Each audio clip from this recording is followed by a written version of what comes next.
No, there are good moments, and you can see also, you can feel the quality of human interactions despite everything, the dignity of those people, the families and the health professionals. What a waste, no? And the government still pretends that there is no humanitarian crisis in Venezuela. Yet data show otherwise. Health spending in percentage of GDP went from 6% in 2010 to 3% in 2016. The collapse of the health sector, once an excellent one, maybe unequal but excellent, takes many forms. Tropical diseases previously eradicated are now epidemic. Measles, malaria. Medical shortages are acute. 20% of emergency rooms are closed. 79% of the hospitals lack proper water provision. 88% of the hospitals lack equipment and remedies, and almost no X-ray services still functioning in the country. Doctors are leaving. All the indicators are in the red.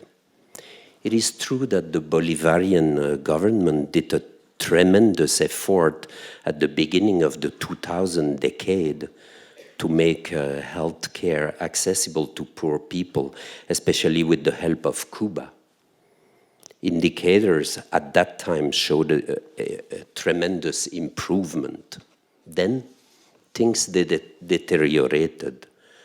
The government has developed a kind of paranoiac explanation for the crisis. There is a global plot against Venezuela, including from Venezuelan medical doctors, as is shown in the movie. It is true that the US blockade and the price of oil, of course, have harmed the country.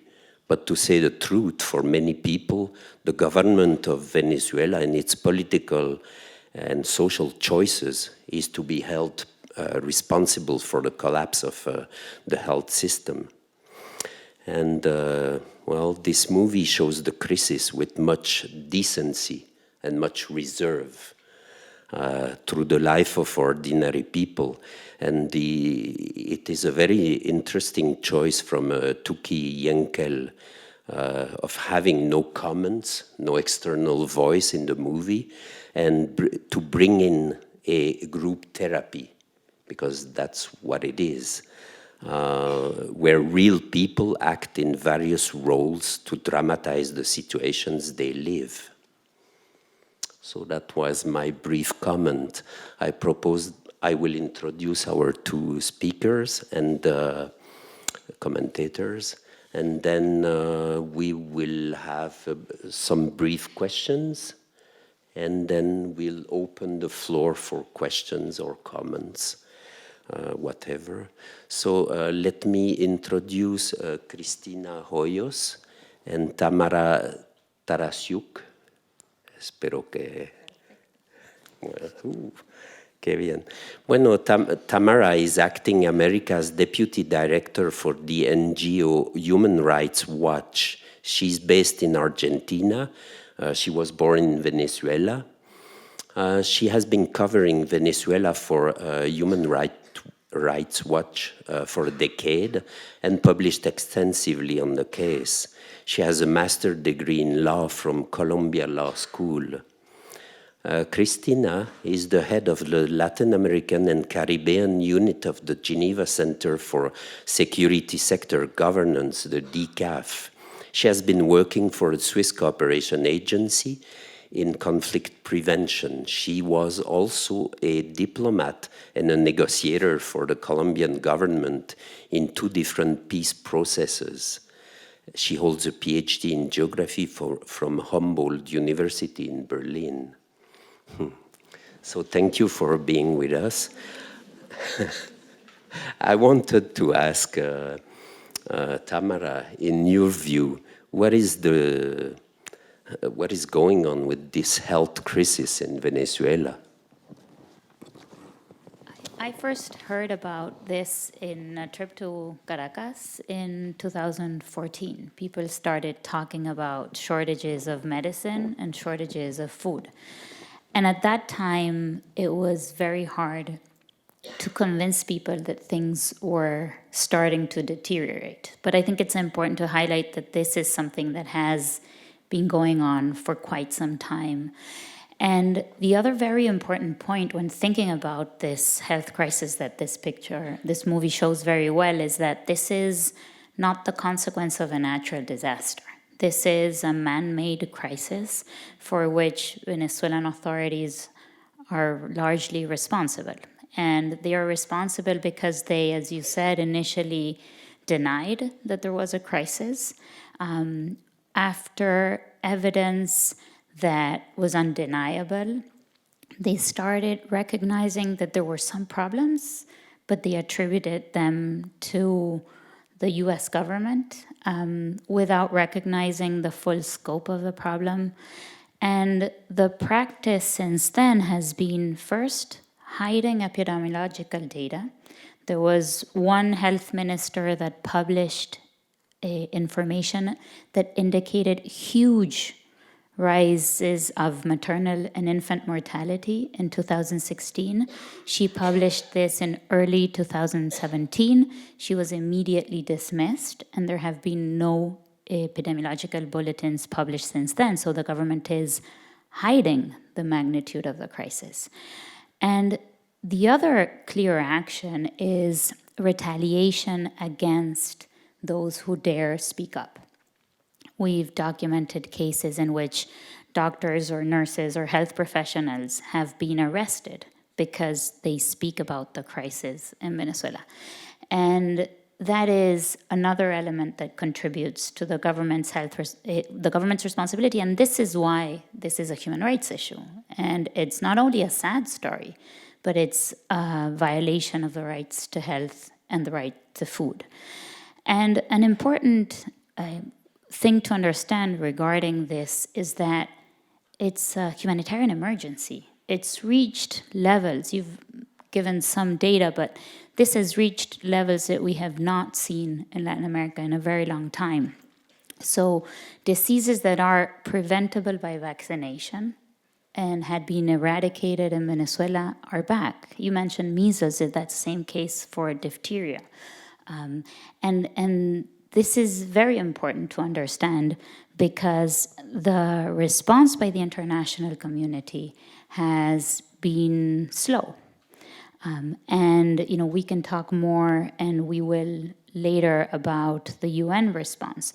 But the magnitude of this crisis requires a large-scale humanitarian response led by the United Nations. And we are just now starting to see something that looks like that, but it's very incipient after reaching this level of crisis. Thank you. Cristina, what do you think of the choice made by the movie director, that is to show some ordinary people instead of, just presenting the crisis and so on? Well, first of all, thank you very much for having me here. I think, and I'm very, very happy that Venezuela is on the agenda. And here in Geneva, we need to discuss more Latin American cases. And I think Venezuela is absolutely on the top list. What I liked very much on this movie was, first of all, it was the reality. It was a reality check. And we have to emphasize that was 2017. As Tamara said, the situation is getting really worse than what we have seen in the movie. But what I liked is, first of all, he took actors or people from real life that really we had the impression that it were actors, I would say so. And I liked very much this contrast to have this case of, or this situation of a group therapy, because I think it was a space for them to really talk about their real situation, to talk about their desperate situation, about their fears, their anger, their desolate situation that they have and no future at all. So I think it was interesting to see this combination, first of all, in color, the real life, and then in black, the group therapy. But I would like to ask you why he has chosen this way, because I would do the contrary, in the sense that I would do the film in black and white and the group therapy as a possibility for healing in color. But this is something that I think it's much more in an artistical way, but I think it's very interesting to use this kind of contrast in a documentary like this director did. Tamara, what are the risks for the region? I understand you have written on that and you have thought a lot about the risks, because with the migration, etc., this is spreading, no? It is. The latest UN Refugee Agency statistics indicate that more than 4.3 million Venezuelans have left in the last few years. That's more than 10% of the population. We have seen in the last year or two a change in the type of person who's leaving the country. Those who could afford a plane ticket left a while ago. And when you go to the borders, what you see is people fleeing with what they have with them, what they can carry. And this, the testimony that you get at the borders is that people are, for the most part, some flee the repression, but for the most part, escaping this humanitarian emergency. And this has generated an impact in the region on several levels. You see a clear impact on the health systems in border countries. In Colombia and Brazil, they are seeing an unprecedented influx of Venezuelans that is straining the health systems. You see a huge challenge that governments are facing today to provide legal status to Venezuelans who have fled. And this is very important. Venezuela is a country that in the late 70s, early 80s, welcomed immigrants, people who were fleeing dictatorships in South America, people who were fleeing the Colombian armed conflict, and today it's expelling its people. And for the most part in Latin America, you see a welcoming reaction from the people, from governments, but obviously this is an enormous amount of people. These are economies that are not prepared for this amount of exiles. And we are now seeing very difficult circumstances, including restrictions by certain governments asking for passports, which are practically impossible or very, very expensive through bribes to get in Venezuela, or other documentation. And another very big concern that you see today is that we are very concerned about are rising incidents of xenophobia. And you can feel that in certain places. And I was very recently at the border of Venezuela and Colombia in Arauca, in the Arauca department, and it's one of the few places where you can actually, it was one of the first times I saw it so clearly, that everyone, just to give you an example, in Arauca, one of the main problems that we are documenting are cases of killings by armed groups. Victims, they get killed and you find the bodies with a sign that says, you were killed because you robbed, or because you're a killer, or because you committed sexual assault. And there are increasing numbers of Venezuelans who get killed in these circumstances in Arauca. But when you talk to people, government officials, health officials, people on the street, they would say, this is because they are killing people and they are here, and these has generated rising levels of insecurity, and it's open. So I think this is a very important concern to understand that, you know, people, and I know, Cristina, you'll talk more about the situation of armed groups, but people are fleeing a devastating humanitarian emergency. But they end up involved in situations that are very complicated, and they end up being exposed to other types of abuses in the countries where they arrive. Cristina, you mentioned the crisis is deepening. Do you see a way out? Well, I think just a way out, it is very complicated at the moment, but I think regarding the humanitarian assistance, as Tamara said, it's very important that there is a huge coordination between the different international actors to really put things in place. But this is very complicated due to the actual situation. Regarding solutions, I think there must be a negotiated solution. I think we have to put all the different actors around the table because I think no one is interested in having any crisis with or an armed crisis with Venezuela. So this would be absolutely a disaster from a regional perspective. And I think the actors here are Latin American actors. They have to lead the process with Europeans.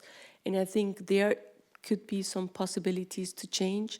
I think the regional actors like the Organization of American States, the Inter-American Development Bank, there are some actors that should be involved in that. But of course, I think the coordination between the different initiatives are important. And I think if we were talking about a peaceful solution, and then if we have a transition of the actual state, I think it would be very important from the security sector perspective, and this is our issue in DCAF, to see the governance perspective of the security sector. We have to understand that we have 150,000 soldiers active in Venezuela, and we have 1 million militias. So for us, the question, if there is the case for a transition, what will happen with these actors and how to integrate them, and what would be the entry points and possibilities to do that? And these are the issues that I think are important to discuss. But of course, we have to get there and then try to see what could be some different kind of solutions. But I think from the regional perspective, we need absolutely a peaceful negotiation. Regarding the risks that Tamara mentioned, from the Colombian perspective, we have 1.4 million official Venezuelan migrants, but we have much more because the unofficial numbers are quite higher. And the pressure for the local communities are enormous. And not only from the health educational system, from the security perspective as well. And Colombia is absolutely overwhelmed, Brazil as well. But I think there is as well a need for international coordination to assist them more from the Colombian and Brazilian perspective. I think that's quite important. And to see how to reinforce the institutional perspectives in these borders would be important. And I would like to emphasize that these 4 million of migrants are absolutely exposed to not only human rights violations, human trafficking, to gender-based violence, to prostitution, to all kinds of to drug dealing and illegal mining as well.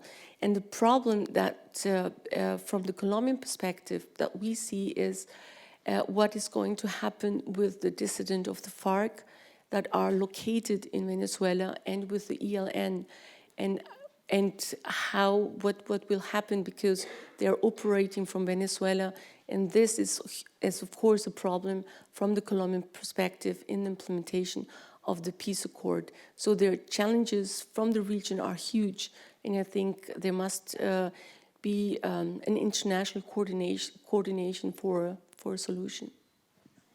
What could be the role of international organizations? And the role of international organizations in the negotiation in Venezuela, I think, to come to find the entry points with the government and with the government of Guaido, to find really the entry points there. There are different initiatives going on, but I think the international community should have much more involvement, and as I mentioned, we should put Venezuela much more on the international agenda, and I think Geneva is a very good place to do that. Thank you, Tamara. You would like to add something? Yeah, I think what's important to understand is that there is no interest in Venezuelan authorities today to go anywhere in the current context. They need to be forced to sit at the table to negotiate. And that's where the international community has an enormous role to play. And it has been playing that role increasingly in recent times, largely led by the Lima Group, which is a group composed of Canada, and it's been varying, but around 10 Latin American governments. They have played a leading role putting Venezuela in the agenda, talking about these issues and pressuring authorities. And this has happened in different ways. One way that we've seen this increasingly happening is through targeted sanctions. These are sanctions imposed against key Venezuelan officials implicated in the repression and corruption. And I'm talking about freezing their assets abroad, canceling their visas. This has happened in the United States and Canada by the European Union and by several Latin American governments. And these sanctions hurt because these people don't have their money and they don't have their families in Venezuela. So these are powerful ways to exert pressure. The other mechanism is, since Venezuela is a country where there is no judicial independence at all, and victims have no way to find justice in the country, the other way to put pressure on current authorities is through accountability abroad and pushing for investigations at the international level. We have documented, the humanitarian emergency in Venezuela is not the only aspect of the crisis.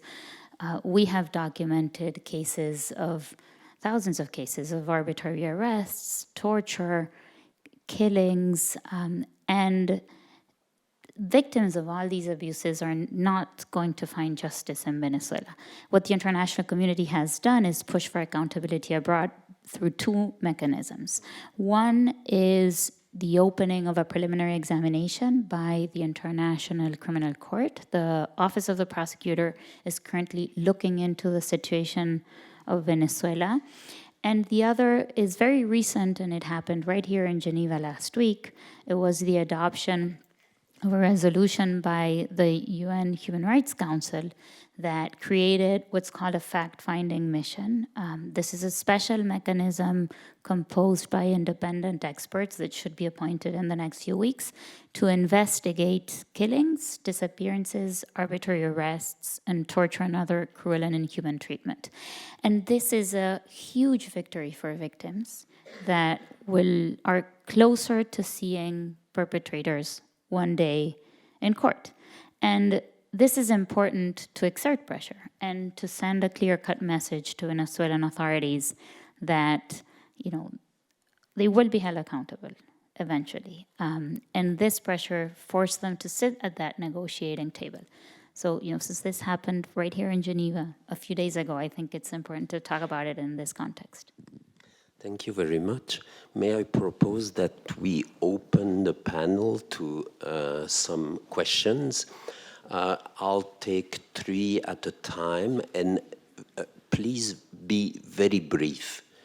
If not, I will cut. That's 1. Let's start with the lady. That's 2. That's 3. 1, 2, 3. Yep. Good evening. I'm Maria Alejandra Richteguieta. I'm the representative of the legitimate government of Juan Guaido in Switzerland. I wanted to thank Tamara and Cristina. I've been speaking to both of you for a long time on these issues and many others, and I thank you for all the way, the rigorous way that you have been explaining the situation in Venezuela currently. I wanted to make 3 questions. I don't want to make any comments. I think you've made excellent approaches to both from different aspects. But I wanted to make a question regarding the funding. You mentioned, Tamara, about the funding. The UN agencies should be engaging more in the humanitarian emergency. However, we do know that there's a lot of underfunding, and maybe you can shed some light for the public to know with regards to perspective to how this is funded and how this humanitarian crisis is seen as compared to other crises around the world. That would be my question to you. My question to you, Cristina, would be, what makes you think that the government is, the Maduro government is ready to negotiate in the Barbados process, in the Oslo process?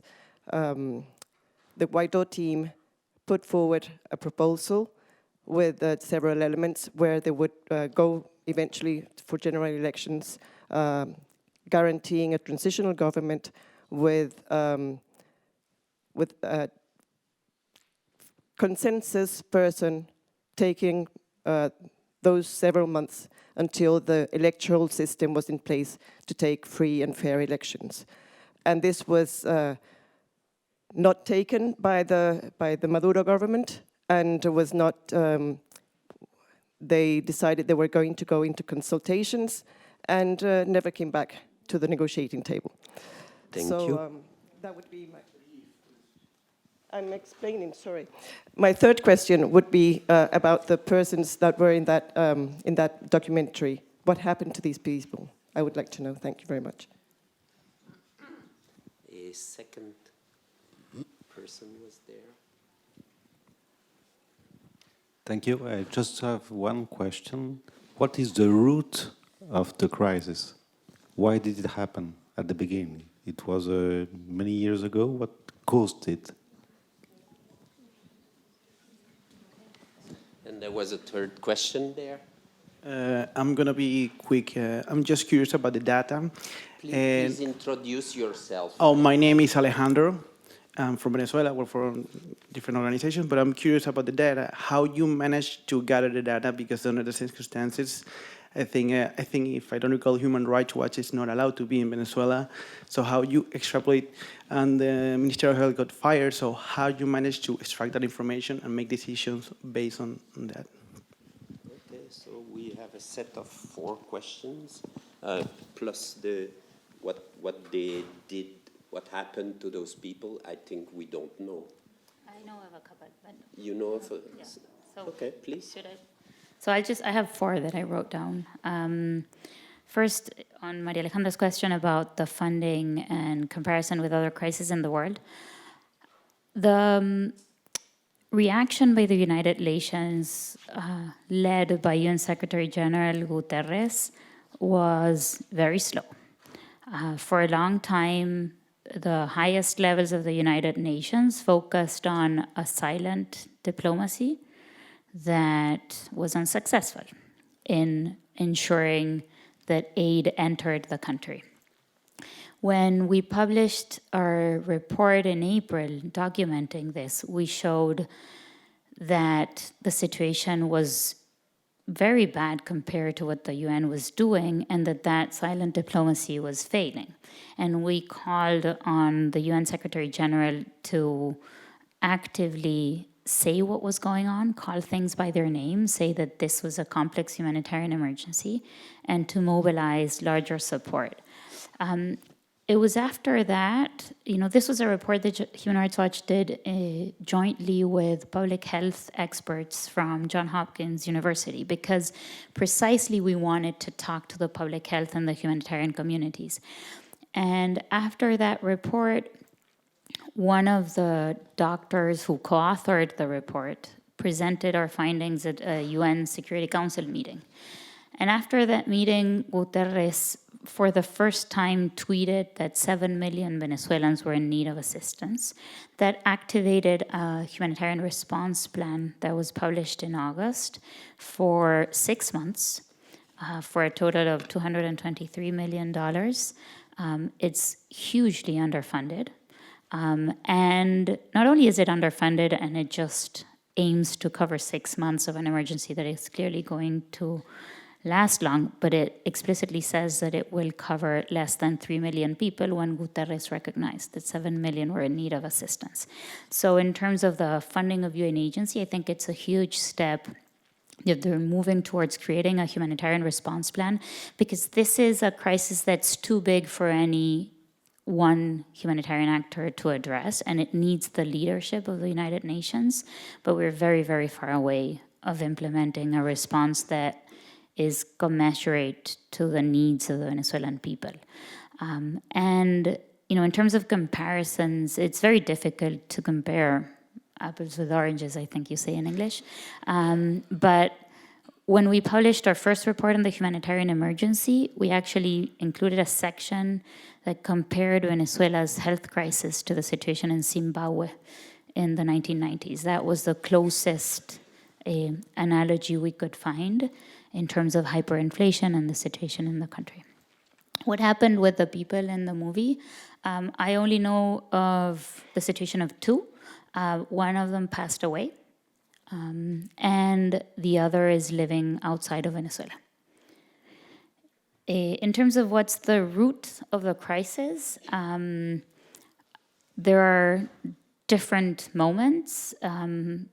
Venezuela has faced shortages of food and medicine for a long time, mostly because, just to put it in simple terms, Venezuela imports most of the things that people in the country obtain.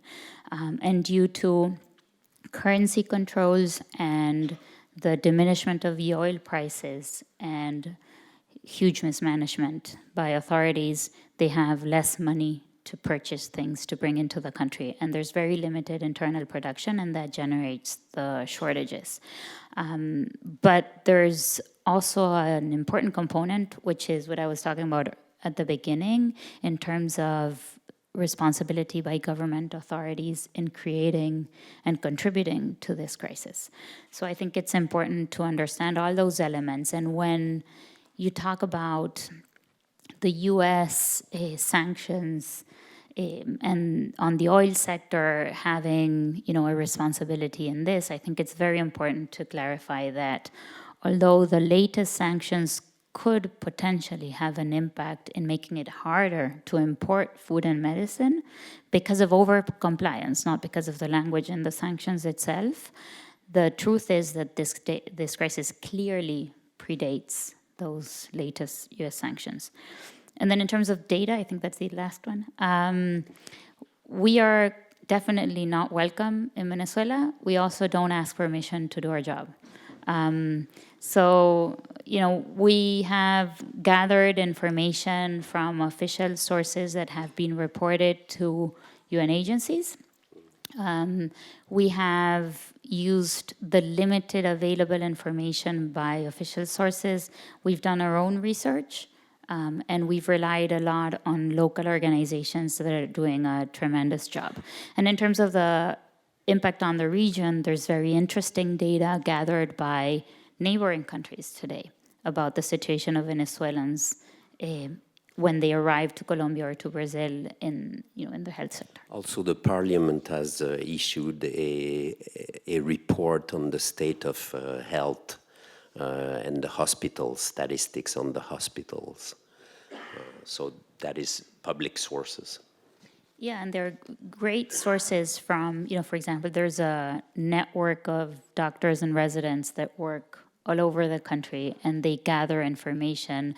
There are NGOs working on malnutrition in specific states in the country, and they look into the situation in a specific hospital or in a state. But, this is where the fact that the government is not producing epidemiological data is so important and so perverse, because without that, you actually cannot have a comprehensive assessment of what's actually happening. Those issued are not to be trusted fully. but they don't issue it. I mean, every decent country has epidemiological bulletins and data where you know how many cases of this and that you have, and you just don't have that. Cristina, in your experience, I know it's a difficult question, but how could the government be put to negotiation table? Oh, I think that's a very complicated question, and I would like to answer Maria Alejandra's question. It's not that they're on the table. I think we need much more pressure, and I think the conditions from Guaido are very clear. But I think the humanitarian crisis is so big that there must be a solution. And I agree with you, Tamara, that the international pressure must be on high speed to really bring the different actors around the table, because otherwise the regional impact, Colombia, Brazil, are absolutely huge. But there is one thing that I'm very astonished as a Colombian looking at Venezuela, such a rich country. We're talking about the country with the highest oil reserves in the world. I think it's the 4th in the world, or the 2nd, if I'm right. We're talking about the highest biodiversity in the world. We're talking about mineral. We're talking about gold. We're talking about whatever water we have. In Venezuela has really, it's a paradise if you're looking from this kind of perspective. It could be really one of the richest country in the world, and with this humanitarian crisis, from the Colombian perspective, for us, it's like the Venezuelans are not only neighbors, it's like brothers and sisters, and for us, it's very concerning. It's not only the Colombians, to talk a little bit much more from a personal perspective. There is right now a huge polarization, as Tamara said. There's xenophobia and so on, but you see a lot of people receiving Venezuelans. Why?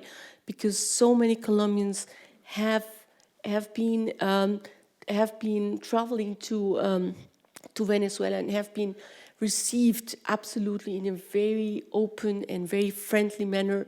And there's so many linkages family-wise, so that this crisis is absolutely involving all kinds of levels, not only political, personal level. And I think, if you see this from the Colombian border, I think from the migration issue and from the security sector perspective, what we think it's very important to reinforce better the security sector in this border, so that the police, the military, and the migration officers can really have a better response to this migration crisis. And these are the issues to have a better enforcement of human rights, and to deal better with the specific roles, because from the Colombian perspective, sometimes the roles of the military and the police and the migration are not all the time obvious. And this is something that we think could be a very interesting entry point to have a better capacity to give a better response to the migration crisis from the Colombian perspective. Thank you. We'll take a second round of questions. We still have 10 minutes. That's 1, that's 2, that's 3, that's 4. So please introduce yourself. Okay, well, thank you very much for everything, to be honest, for the movie and for your exposition. My name is Victor. I'm from Argentina. I'm a student here at the LLM. And my question to you is actually, how much responsibility is in, for example, Russia and China by backing the government of Maduro in this crisis? Do you think that this has relevant impact in the crisis, or do you think it's something that it just goes sideways? We have a second one. Yeah, second, third, fourth.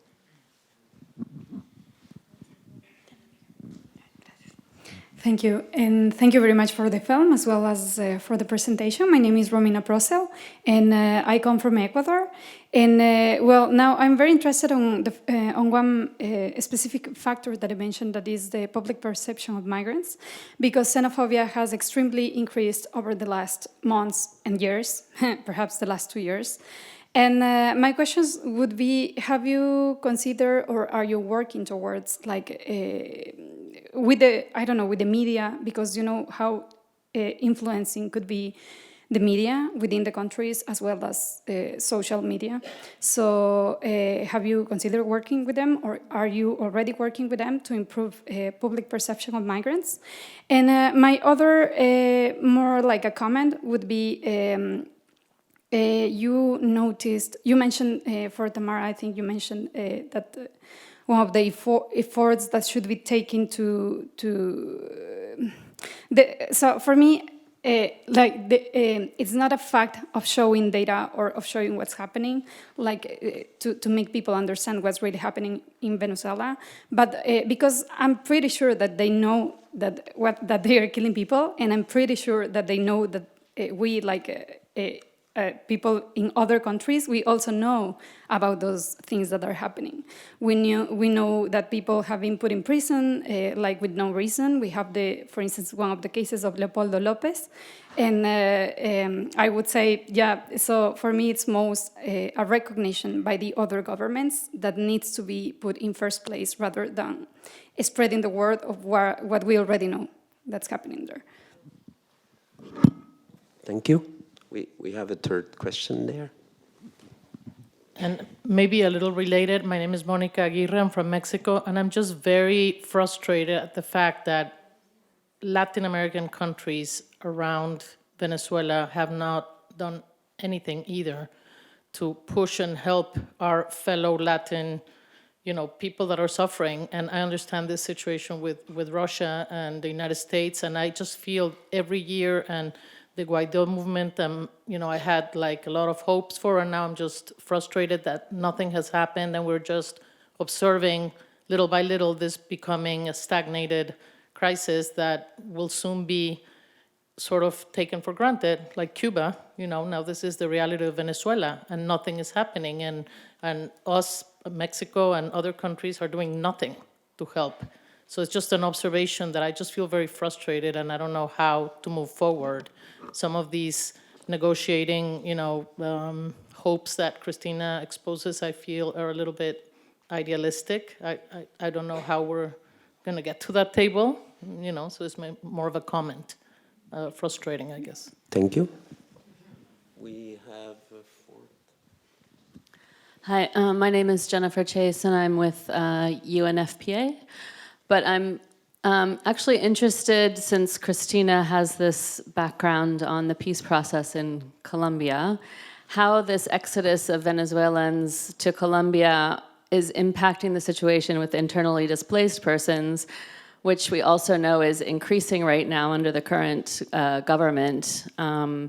And if you can just maybe describe a bit those complexities, if also the Colombian government is kind of hiding behind what's happening internally within Colombia with the huge numbers of social movement leaders being killed, which is increasing, and how that is, how this is impacting on the peace process. So maybe just describe a bit those complexities. If I may, on the question about Russia and China, it's kind of a complicated situation because in the entire world, the US is kind of retreating as a peaceful force in the world. So others are taking the place. And China has invested a lot in Venezuela. This is the place where China has invested most in Latin America. It's 80 billion. And now the problem is that they want it back because they are seeing the crisis deepening, so they don't know how to get their money back. Of course, it's influence also, and they are investing in oil, especially the Orinoco heavy oil reserves. So it's kind of a very delicate situation, and China is not ready to be the regional power, of course. And Russia, it's kind of the spine in the foot of America.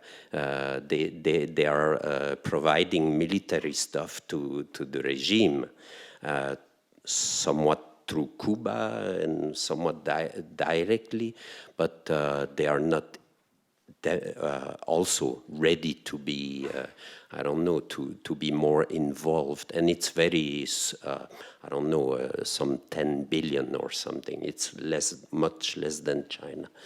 Then we go back, we go to the other questions maybe, or if you want to comment on that. The only thing I would add on that is I think there's a difference between China and Russia in the sense that for Russia, it's more of like a geopolitical move and support. For China, the Chinese want to get paid, and they want to get paid by whoever can pay them. So, I think it's less of an unconditional support than in the case of the Russians.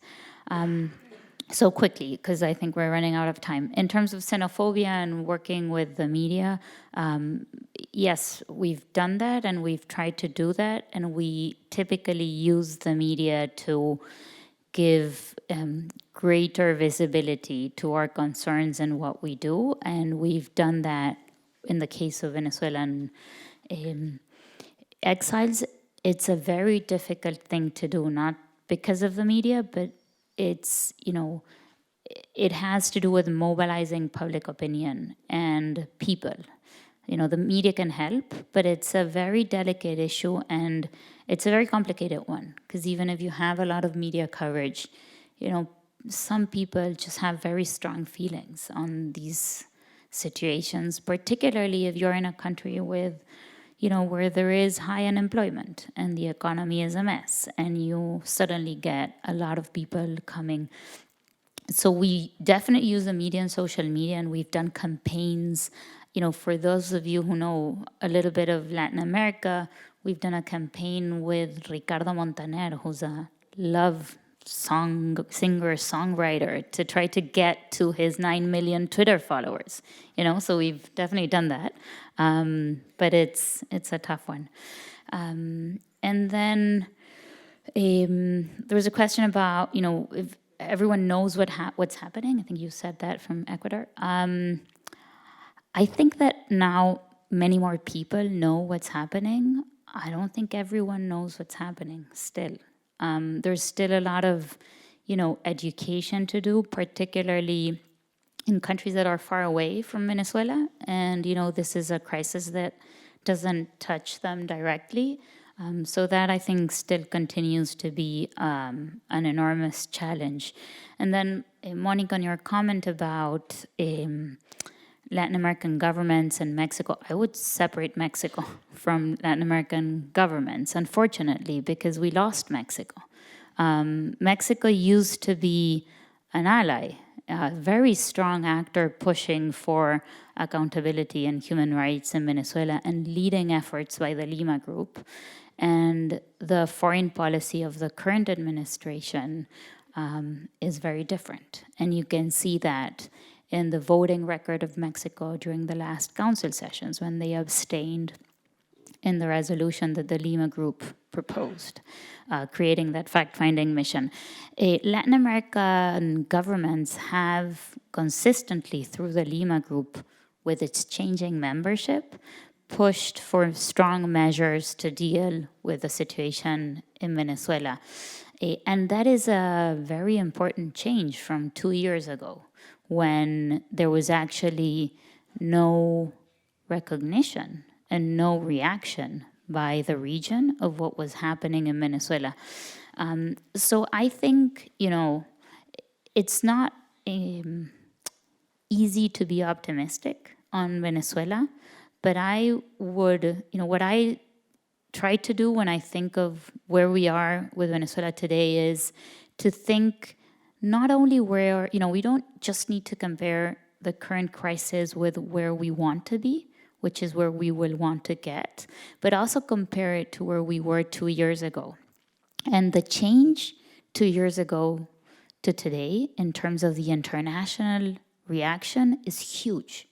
You know, Latin America was largely silent 2 years ago.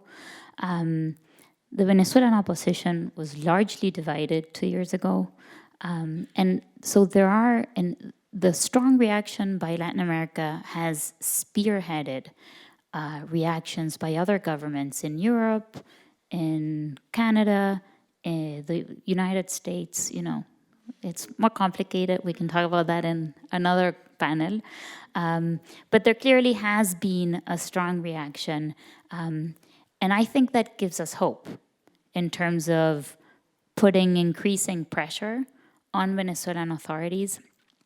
As I said, they're not going to go anywhere on their own, but they're having less and less space, less and less wiggle room not to sit at that table. And I would just venture, you know, one more thing, which is, and I'll finish there, you know, no one is going to leave on their own, and they're not going to all leave together. So unfortunately, that negotiation may likely be with people that have a very poor record.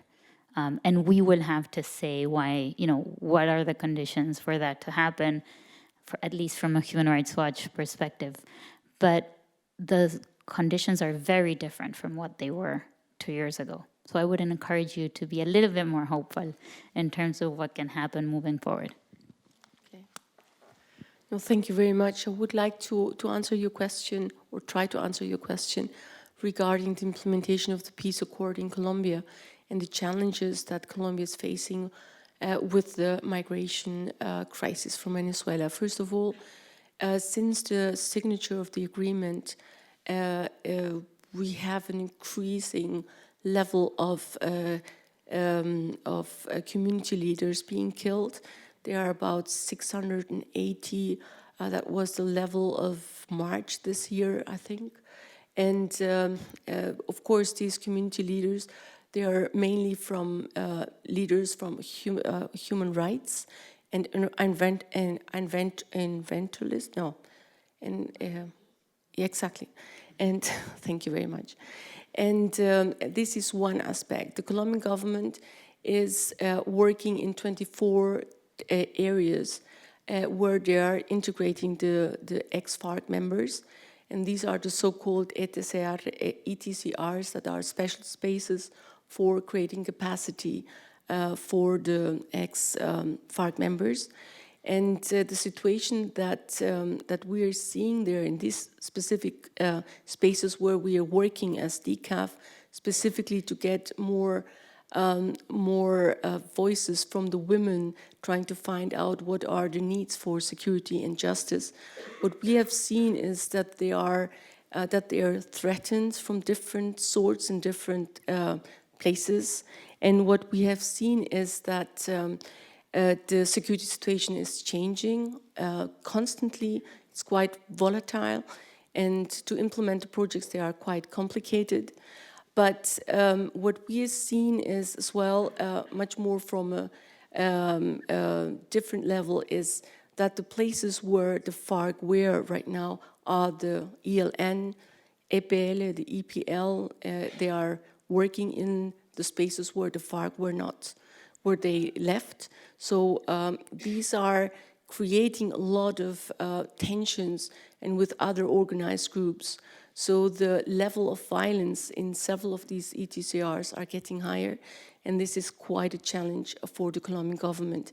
And of course, the ELN and other organized groups are operating from Venezuela, and this is a huge challenge for the government at the moment. And the other challenge is, of course, the government is focusing on the implementation of the peace accord with 6 different pillars. There are different pillars moving in a different direction better than others. For example, the gender perspective is like 3% being implemented. Others, participation is 45%, and others are quite left behind. And the government of Colombia is, they have to put a lot of different financial resources for the implementation of the peace accord and to move forward. But they have on the other side the migration crisis from Venezuela, so this is a huge challenge for them. So these are some of the issues. What we're seeing from the DCAF's perspective is always the security sector governance perspective.